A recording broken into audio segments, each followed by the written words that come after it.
అదే ఒకవేళ గనక సర్కంసిషన్ అంటే ఈ సుంతి ఆపరేషన్ చేయించుకుంటే గనక మనం ఈ చర్మాన్ని తీసేసేస్తాం.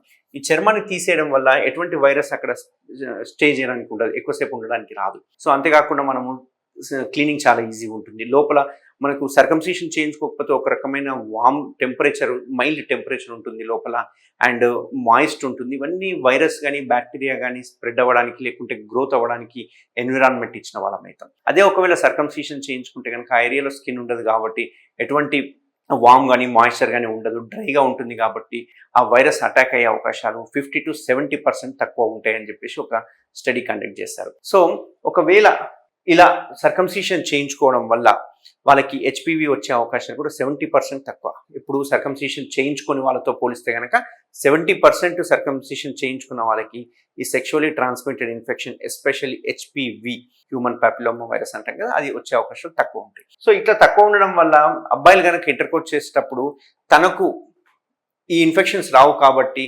ఆడవాళ్ళకు కూడా ఆ హెచ్పివి ఇన్ఫెక్షన్ వచ్చే అవకాశాలు తక్కువ ఉంటాయి. అట్లా తగ్గడం వల్ల ఇండైరెక్ట్గా సర్వైకల్ క్యాన్సర్ వచ్చే అవకాశాలు కూడా తక్కువ ఉంటాయి.